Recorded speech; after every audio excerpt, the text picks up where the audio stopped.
Varicose veins కి సరైన చికిత్స కోసం సంప్రదించండి ఎవిస్ హాస్పిటల్.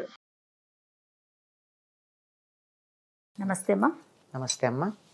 అమ్మా, నరదిష్టికి నల్లరాయి కూడా పగులుతుందని చెప్తూ అవునమ్మా కదమ్మా. అసలు దిష్టి తగిలింది అని ఎలా గుర్తించాలమ్మా?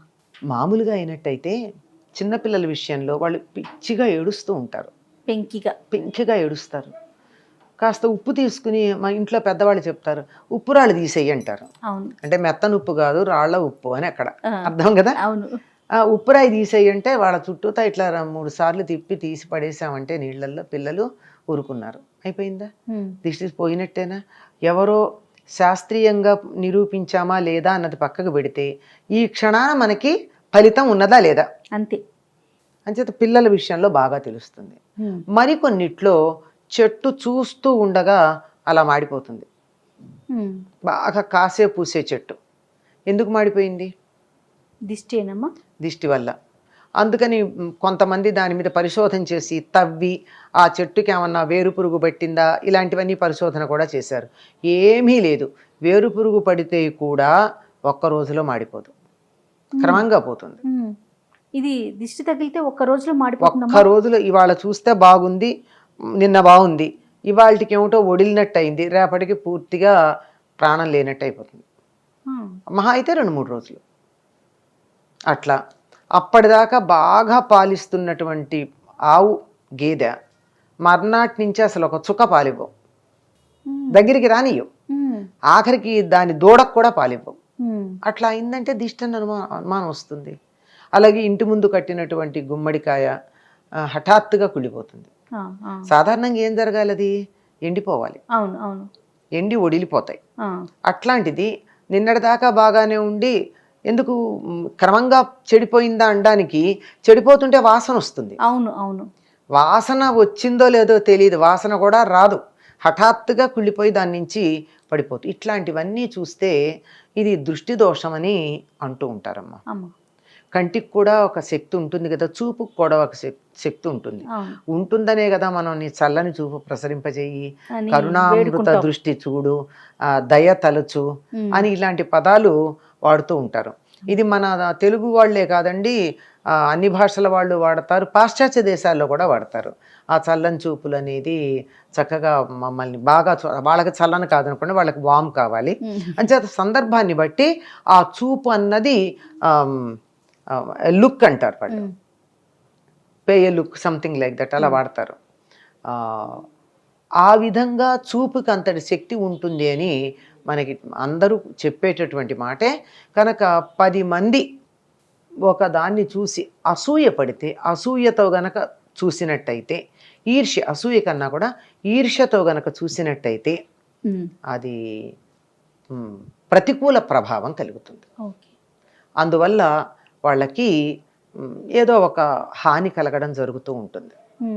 అందుకే ఈ మధ్యకాలంలో చెప్తున్నారు, పిల్లలు చాలా బాగున్న వాళ్ళు కాస్త హఠాత్తుగా వ్యాధికి లోనయ్యి చిక్కిపోయి, చనిపోవడాలు లాంటివి కాదు కానీ చిక్కిపోవడం, ఏడుస్తూ ఉండడం, నవ్వుతున్నవాడు మళ్ళీ ఏడుపు మొహంగా ఉండడం, ఇట్లా జరుగుతోంది. ఏమిటి అంటే దానికి ఒకళ్ళు చెప్పారు, మీ పిల్లల ఫోటోలు స్టేటస్లోను ఫేస్బుక్లో సోషల్ మీడియాలో పెడితే అంత బాగుందో అని 10 మంది అనేటప్పటికీ అయ్యో నా కొడుకు ఇలా లేడే అని అసూయతో కానీ ఈర్ష్యతో కానీ కొంతమంది చూశారు అంటే దానివల్ల జరిగి ఉండొచ్చు అని చెప్తున్నారు. అది వాస్తవం ఎంతో మనకి తెలియదు, కానీ చెప్పడం మాత్రం నిజం. అది నిజం అవునో కాదో కానీ 10 మందిలోకి వెళ్ళి ప్రదర్శన చేసుకున్న తర్వాత మాత్రం వాళ్ళకి ఇబ్బంది కలగడం అన్నది ప్రత్యక్షంగా మనం చూస్తూనే ఉన్నాం. దాన్ని నరదిష్టి, నరఘోష ఇట్లాంటి పదాలతో మనం వాడుతూ ఉన్నాం దాన్ని. ఇది పోవాలంటే ఏం చేయాలమ్మా? ఒకటి ఉప్పుతో తీయటం అన్నారు, అది పిల్లల వరకు, పెద్దవారికి కూడా అంతే. పెద్దవాళ్ళకు కూడా అంతేనమ్మా. మామూలు వ్యక్తులకు అయినట్టయితే అంతే.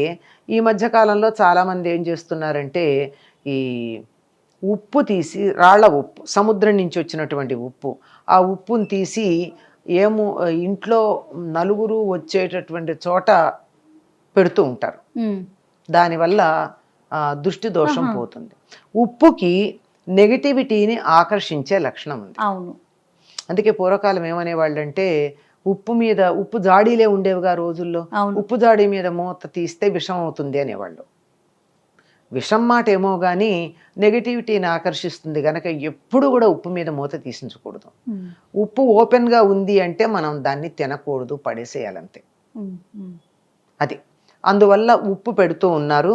ఆ పెట్టినటువంటి దానిని తీసుకెళ్ళి ఫ్లష్ చెయ్యాలే తప్ప బయటపడేయటం కానీ అట్లా చేయకూడదు. ఎందుకంటే ఆ నెగిటివిటీ ఇంకోళ్ళకి ఇచ్చిన పాపం మనకి రాదా? అదే ఖచ్చితంగా వస్తుంది. అందువల్ల వీలైనంత వరకు అట్లా చేస్తూ ఉంటారు. ఈ మధ్య కాలంలో చాలా మంది కాలికి ఏదో నల్లతాడు చుట్టుకోవటం, అవును, నల్లదారాలు కట్టుకుంటున్నారు, నల్లదారాలు కట్టుకోవడం చేస్తున్నారు. పూర్వం అయితే దిష్టి చుక్క పెట్టుకునేవారు, అది కూడా బ్యూటీ స్పాట్ అవడని. బ్యూటీ పూర్వకాలం సినిమాలు చూడండి, అందరికీ ఒక బ్యూటీ స్పాట్ ఉంటూ ఉండేది. అది పిల్లలకైతే పెద్ద అందంగా ఉన్న పిల్లలకి, చంటి పిల్లలకి పెద్ద నల్ల చుక్క ఒకటి పెట్టేవారు, బుగ్గన దిష్టి చుక్క. అంతెందుకండి, పెళ్లి కూతురికి పెళ్లి కొడుకుకి పెడతారు. ఎందుకని? అసలు ఆ సమయానికే ఆ పెళ్లి కూతురులోను పెళ్లి కొడుకులోను ఆ అలంకారానికి ఒక కళ వచ్చేస్తుందమ్మా, లక్ష్మీనారాయణ కళ. ఆ కళ వల్ల వాళ్ళ వంక ఆకర్షణగా చూశారనుకోండి అందరూ. ఎవరో ఒకళ్ళకి కొంచెం చెడ్డ ఆలోచన ఉండదా, నా కూతురికి ఇంకా పెళ్లి కావదర్లేదు, నా కొడుకు ఏమిటో ఎప్పటికీ చూస్తానో ఇట్లా అనేటటువంటి ఆలోచన తనకి లేదు అనుకోవడం పర్వాలేదు, కానీ వీళ్ళకి వచ్చేసింది అని ఈర్ష్య పడతారే, ఆ ఈర్ష్య దృష్టితో గనక చూసినట్టయితే తప్పనిసరిగా వాళ్ళకి కొంచెం దోషం వస్తుంది.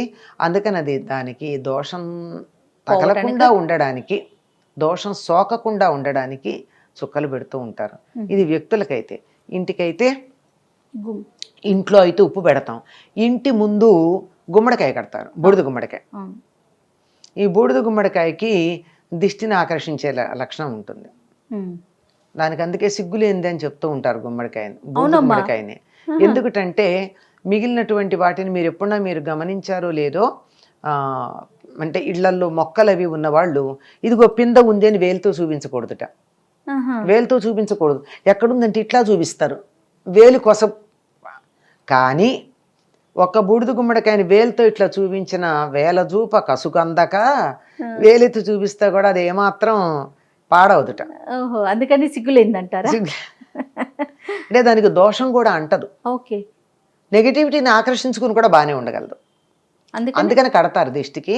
అలా కడితే దానికి ఏదో వెంటనే అది చాలా వరకు ఆకర్షిస్తుంది. ఎక్కువైనట్టయితే వెంటనే అది కుళ్ళిపోతుంది. అసలు అంత దాకా ఆలోచించక్కర్లేదమ్మా. దేన్నైనా చూసి ఎంతో బాగుంది అని ఏకాగ్ర దృష్టితో చూస్తే చూపుకో శక్తి ఉంటుంది కదా. అవును, ఆ శక్తి డైవర్షన్ ఉంటుంది ముందర. అక్కడ బూడిద గుమ్మడికాయ బుగ్గన చుక్క పెడితే అంతే. ఇంట్లో నెగిటివ్ వైబ్రేషన్స్ అయితే అది ఇంకా ఆకర్షణ కాదు. కానీ మీరు చిన్నపిల్లలు స్కూళ్ళల్లో ఆడుకుంటూ ఉంటారు, నీకు తలనొప్పి తెప్పిస్తాను చూడు అంటూ ఉంటారు, గమనించారా? అని వేలు ఇలా పెట్టి నా వేలు వంకే చూడనట్టే తిప్పుతారు. అంటే ఆ తన చూపును అలా కాన్సన్ట్రేట్ చేసేటప్పటికి ఓ శక్తి ఉత్పన్నమైందా? అయిందా? అవునమ్మా.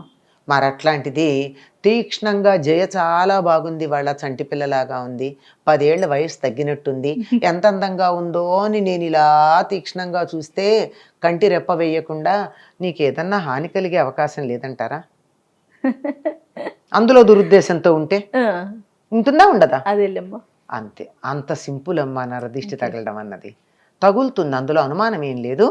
అందువల్ల దాని నుంచి తప్పించుకోవడానికి మంచి మార్గాలు ఉన్నాయి.